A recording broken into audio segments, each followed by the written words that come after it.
Assalamualaikum. Orang kecil seperti saya yang kerjanya cuma jadi tukang servis elektronik. Kerjanya itu mirip laba-laba, pasrah nunggu jaring. Kalau ada yang bawa TV atau mesin cuci atau alat-alat elektronik yang rusak, baru ada harapan rezeki. Kalau nggak ada ya bingung juga. Mau beli beras, beli gas, minyak, dan kebutuhan sehari-hari. Mau beli pakai apa? Sedulur, kemarin rumah saya itu didatangi petugas sensus. Ini sudah kesekian kalinya. Saya itu didata. Tapi jujur, makin ke sini saya makin mikir, sensus ini sebenarnya manfaatnya buat siapa? Buat kita rakyat kecil atau jangan-jangan cuma taktik orang atas buat ngintip isi dompet kita biar bisa naikin pajak? Pertanyaannya itu saja. Kaku pokoknya. Ditanya punya motor apa, punya tabung gas berapa, punya sapi berapa, punya kambing berapa, punya wifi apa enggak. Loh, kalau saya pasang wifi tiap bulan bayar 350, tapi patungan sama tetangga biar saya bisa pakai internet. Sistem komputer mereka itu mana tahu. Di mata mereka rumah saya langsung dianggap orang kaya karena punya wifi mahal. Kenapa petugas sensus nggak pernah nanya, Pak, utang sampean berapa? Keluh kesah usahanya itu apa? Butuh bantuan modal berapa biar jasa servisnya makin maju?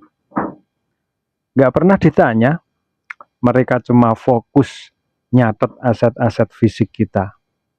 Padahal mereka nggak tahu banyak rakyat kita di desa maupun di kota, rumahnya bagus, keramiknya mengkilap, motornya terbaru, tapi dalamnya gembel karena dikejar angsuran bank harian.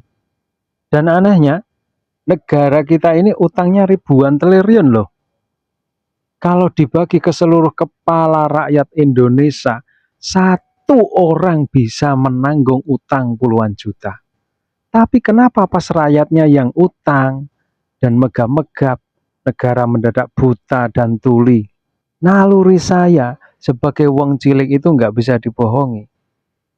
Kita beli timah solder kena pajak, beli komponen elektronik kena pajak, bahkan beli kuota internet juga buat pajak. Belum beli rokok, itu juga kena pajak. Internet yang saya pakai ini juga kena pajak. Yang buat karya di FB Pro ini kurang 500 perak saja alarm sistem mereka bunyi. Tapi selokan di kampung saya ini 10 tahun dibiarkan tanah, nggak dibeton sampai saat ini. Anehnya sistem mereka aman-aman saja, nggak ada yang berbunyi alarmnya. Dan nasib seperti ini bukan cuma dialami saya tukang servis. Lihat para petani kita di sawah. Didata punya lahan berapa, punya sapi berapa, punya traktor berapa. Tapi pas mereka para petani pusing mencari pupuk, subsidi dipotong dan harganya selangit. Datanya kemarin itu lari kemana? Lihat para peternak sapi atau kambing, dihitung sebagai kekayaan, padahal itu modal nekat hasil utang kelompok. Begitu juga para pedagang pasar dan warung kelontong. Kita semua ini warga negara yang taat, dulur. Tapi kenapa pembangunan di tingkat bawah selalu tebang pilih? Kalau memang pemerintah niatnya mau mensejahterakan rakyat, ubah skemanya. Ini cuma harapan dari rakyat kecil ya. Jangan cuma mendata aset, tapi data apa kesulitan rakyat. Sensus itu harusnya otomatis jadi proposal bantuan modal. Bukannya saya tidak bersyukur. Demi Allah saya selalu bersyukur dengan rezeki yang saya dapat dari meja servis ini. Justru karena saya bersyukur atas akal sehat dan kesehatan yang Allah kasih, saya beranikan diri untuk bersuara dan berargumen seperti ini.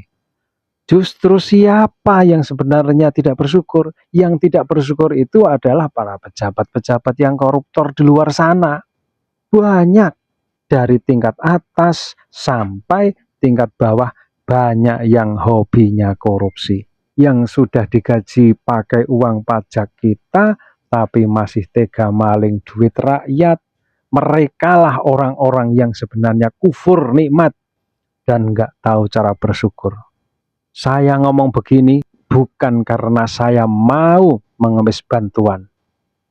Tenang, tangan saya ini masih mampu memegang solder buat cari nafkah halal.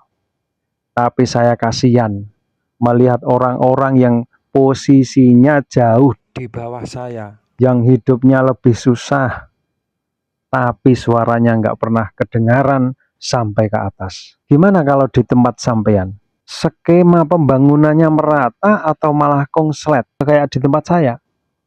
Coba tumpahkan unek-unek sampean. Unek-unek kamu tumpahkan di kolom komentar. Jangan takut bersuara, karena kita bukan cuma angka statik di atas kertas.